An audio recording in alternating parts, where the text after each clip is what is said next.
So today we're previewing a couple different units. First, the GroWatt that I've had since May. The new one, PowMr, P-O-W-M-R, that I just recently got. And I'll be plugging this one into my system to see if it'll hold up. First, the GroWatt.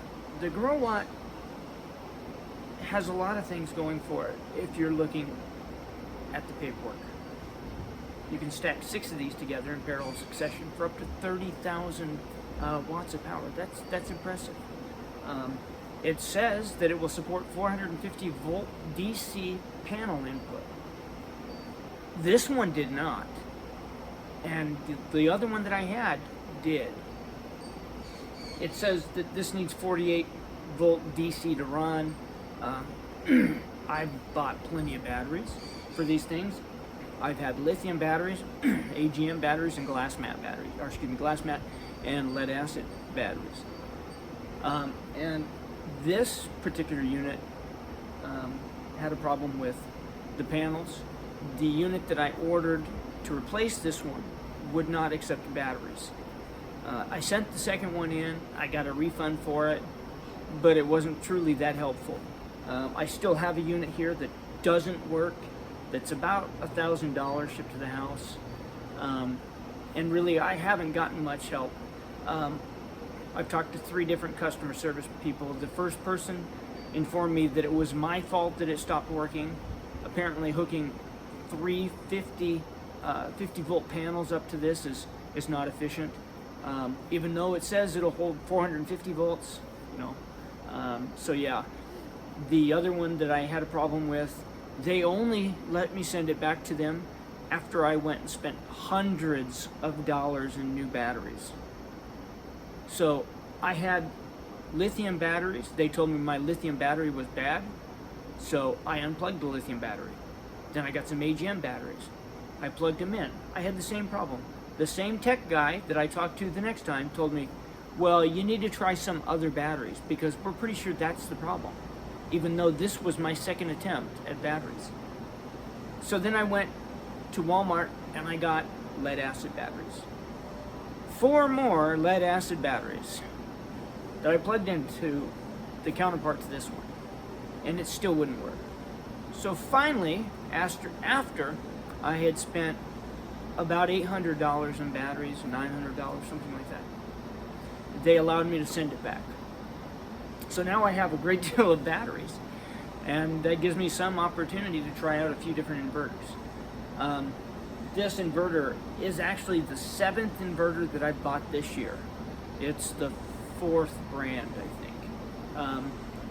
And you know, I'm putting these videos together for people that don't really have the time or resources or whatever. They can't really try like this. They can't not have their inverter work. You know, and really that's where I was at a certain time in my life. If my inverter didn't work, I didn't have power.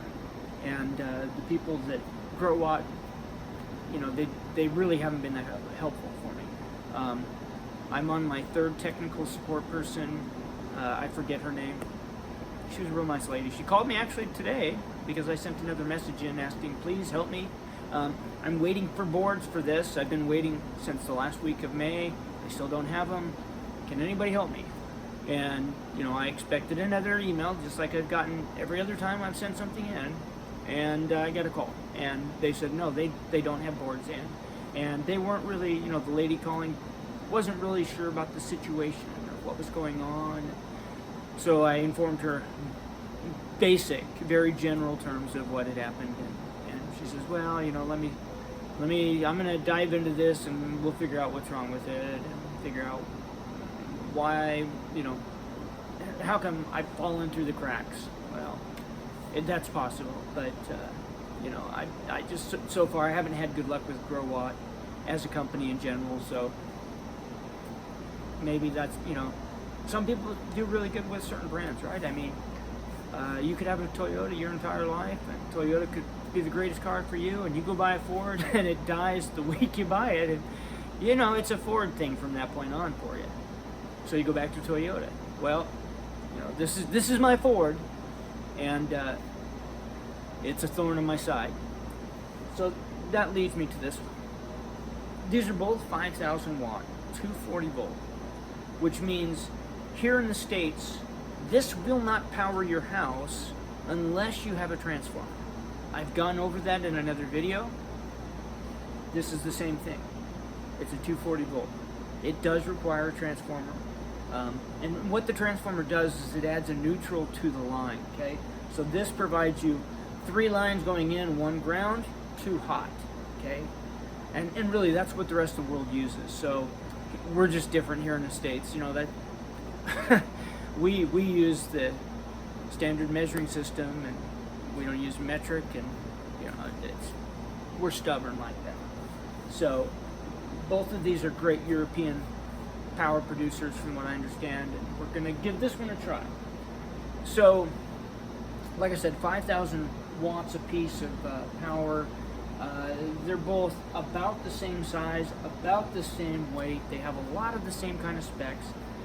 The only big difference that I've noticed is this: the GroWatt, you can stack it. So if you buy one of these and it's not big enough, you need more power, you can buy a second one of these and actually tie them together and get 10,000 watts. And so that's a good thing. You know, I've bought plenty of inverters. In fact, some of my first inverters that I bought were 3,000, 3,500 watts, and you find out real quick that's not a lot of power, so you have to get more and more and more. This one is not stackable. So you buy a 5,000 watt inverter, you get 5,000 watts. And if you need more than 5,000 watts, you need to run a parallel system at your house, which means I would need 2 of these. I would need 2 transformers, 2 breaker boxes. I would have to split the load in half in my house and diverge it to the 2 different units. I cannot hook this to another unit. That would add some cost over this. if that's the only problem. They're both 48 volts. This one will take 500 volts DC. This one 450 volts DC. One of the downsides to this is, so if you Google this guy and you look at his website, he'll give you warehouses all over the world: Australia, UK, US, Europe. I can't remember all of them. When I ordered it, I put the order in on a Saturday, expecting that it would be shipped out on a Monday. Let me also say this: this unit is available on Amazon for sale too. The price difference is $100 roughly. You pay $100 more on Amazon to get this than you will if you go to the guy's website. I don't know why that is. Amazon probably has to make their money on it. Now, I can tell you that if you buy this through Amazon, then you can buy an Amazon warranty for 2 years, 3 years, and it's not a bad idea. These things are some Chinese stuff, right? I mean, the Chinese, they're making lots of bullets for all the stuff we're buying. Their bullets are probably really good, but their electronics are crap. So, that being said, if you buy this from the website, I didn't find an option to buy a warranty. So I have a 12-month warranty with this. GroWatt, it was supposed to come with the same kind of warranty. There again, this one I was told would be faster for them just to send me the parts and me to replace them. Well, if that's the case, then I sure would hate to see what would be the slower side, because, you know, this is going on 5 months. So 5 months, yeah, well, whatever, right? This is 500 volts DC input from panels. This is 450, 48 volt DC input from batteries, 48 volt DC input from the batteries. Other than that, they're comparable in size. This is a couple inches taller. They're about the same width. They both got the lower extremities comes down when you do the wiring for these. This plate comes off, this plate comes off. One other thing this one does do is it has a removable little thing here that hooks up via a phone cable, basically, and it's the brain of the operation, to be said. And you can put this somewhere inside your house, and you could run an extension from this so that you'd have this inside. Yeah, it sounds like a pretty good idea. I mean, I don't know. I might use it. I might not. I don't know. But all things being considered, these are the two that I'm trying out now. You've probably seen found some of my other videos that I've done. I've talked about the GroWatt. I've talked about how I have it set up. I have it set up in an air-conditioned area. There are many people that don't. I'm going to tell you, these things will run hot. So air conditioning or a fan or whatever you can do to cool them down is very advantageous. I haven't ever had one overheat on me. The worst I had is this particular unit. The first week I had it, I'm only home 1 day a week, so I get about 12 hours to try and do my projects for the whole week. And then I gotta go back to work. I travel for work.